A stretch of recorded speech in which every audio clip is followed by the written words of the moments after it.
Yeah, this guy is crazy. He's drawing these lines. What do they mean?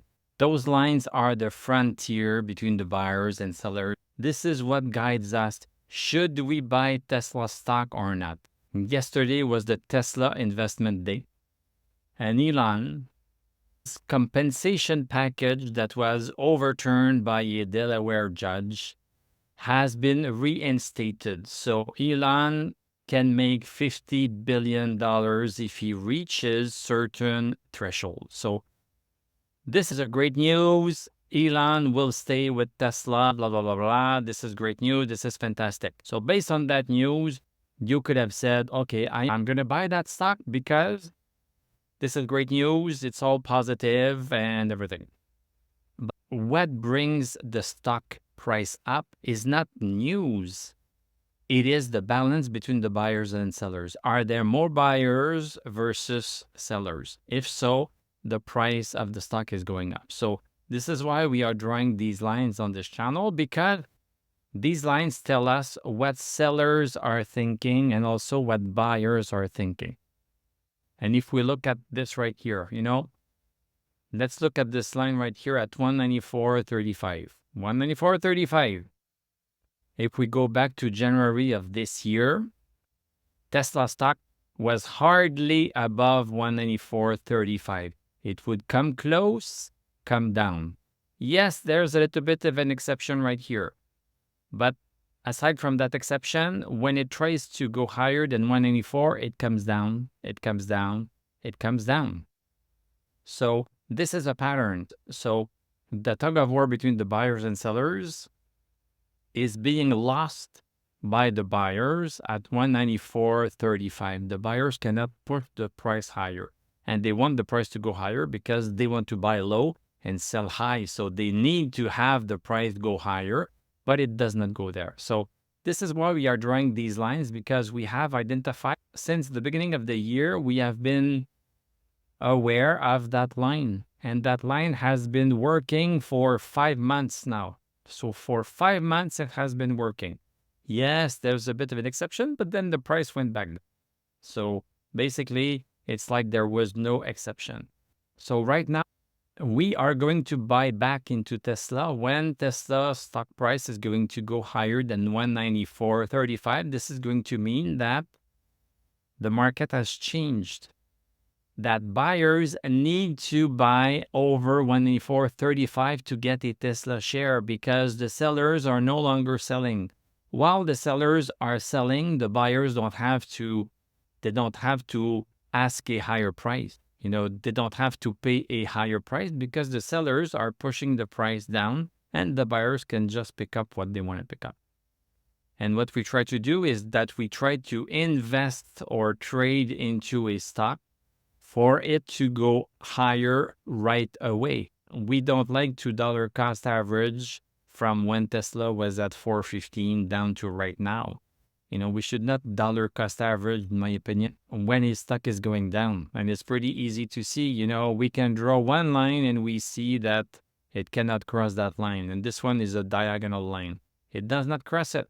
So why should I buy something that is not going to go higher? Buy low, sell high. Remember? Buy low, sell high. Even though what happened yesterday was pretty good news for Tesla, this has not caused any change in the market. So we just stay put and wait until there's some other news, or maybe in a couple of days, people will just wake up and realize, oh my goodness, this was great news. We should buy again. And if enough people have this thought, we are going to see it in their action, because the price is going to go higher than 194.35. So these lines are telling us when to buy and when not to buy. So today, we should not buy Tesla. Let's take a look at the VIX. Let's take a look at the stock indices to see what happened for the rest of the market. So Dow Jones is going sideways. S&P 500 doing very well. We were into a congestion zone. The top line was at 5,268.20. We broke that. This was our buy signal, and this is continuing. Nasdaq, the same thing. Our top line at 18,336. It was broken. It was the time to buy. This is continuing. Let's take a look at some important stocks. Apple, yes, because of the WWDC, where Apple mentioned that they were going to incorporate AI or Apple Intelligence in their products coming this fall in iOS 18, macOS 10. This is a great example of a news that influenced the market. Tesla's news about the Elon's compensation did not influence the market. This one did, and then boom, it just shot. We had the resistance at 198.35 right here. This is where we had drawn the line. We were right there, and boom, we crossed it like crazy for 2 days. Boom, boom, and now we are coming down a little bit. So technically, this is a buy. This is a buy right here after this candle.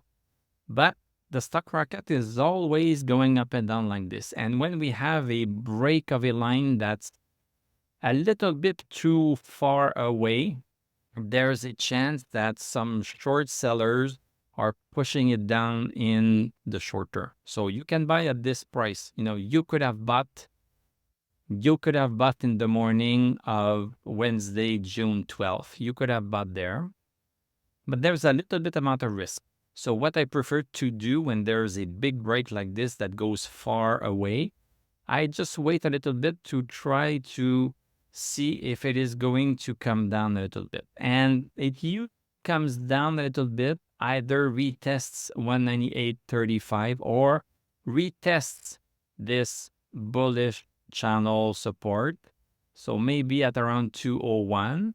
And then that would be a nice entry that would be above the 198.35 line that was very important. And then we could get it at a cheaper price. But I risk something. I risk not being able to get in if it just continues straight up. So this is a risk. We all take risks. We all take risks in life. Either we buy too soon or too late. Nothing's perfect and nobody knows in advance, but we should not strive to be perfect. We should just strive to make money. And there are so many stocks that we can buy that even if we miss one, it perfectly. Amazon, there's no buy signal right here. This one is just going sideways. We are going to get a buy signal when we break 189.98. Call it 190. AMD going sideways. ARM, we had the buy signal right here. I personally waited a little bit, and then once it made another top, it was easier to see on the 1 hour chart. It did kind of a little bit of a top right here, and once it broke it, this is when I got in. And now it's continuing straight up, and it even broke 150.28. This is your chance again. You can buy it again because we broke a horizontal resistance right here. But if you get in right now, put a stop loss just below 120.21. Google continuing up. This one is just a big continuum. You can buy at any point. Microsoft, this was a break once we broke 427. It was a buy signal. This is still not too high, so it's still time to get in if you want to. Meta, this is just going sideways. Don't buy this. NVIDIA, the buy was right here at 97, and this is continuing. Palantir going sideways. Don't buy. SMCI, don't buy. SoFi, don't buy. Let's take a look at our EV stocks. This one, short term, is pretty much going sideways. So you can buy right now because we are into a bullish channel, but it might not be the most efficient use of your money. You could wait a little bit until we bounce on support. So this is the perfection. But, if you don't want to chase perfection, you could buy right now. Lucid doing nothing. Neo Battery Material, nothing. Neo, nothing. Novonic, nothing. Novonix, we got the sell right here. Once we broke lower than 211 on May 28th, this was the break, and now look at this. It stayed there for 1 week, and then boom, it's falling down. Okay, Xpeng, don't touch. Rivian is not ready. Nouveau Monde Graphite, Bitcoin, even Bitcoin, look at this. 71,673. It cannot just break that number, so we should wait until it breaks it to get it. XRP broke lower than 49.8 cents, so that's a little bit disappointing. Physical gold going sideways, not really the time to buy. And silver going sideways outside of its bullish channel is not the time to buy either. So yes, this is a little bit disappointing. So we need to wait for some other news for Tesla to maybe change the perception in the market. But right now, we see it here. We see it here. You don't have to watch ABC, NBC, MSNBC. You don't have to watch any of the business stock market shows. Just watch me and my lines. It is pretty clear right here. The market has not been influenced by what happened yesterday during the Tesla Investor Day. Thank you very much for watching. Thank you for liking, commenting, subscribing. If you like what I do, you can become a YouTube member. Click on my TradingView affiliate link. I'm going to wish you a great evening. We are going to talk tomorrow, and I'm going to tell you à la prochaine.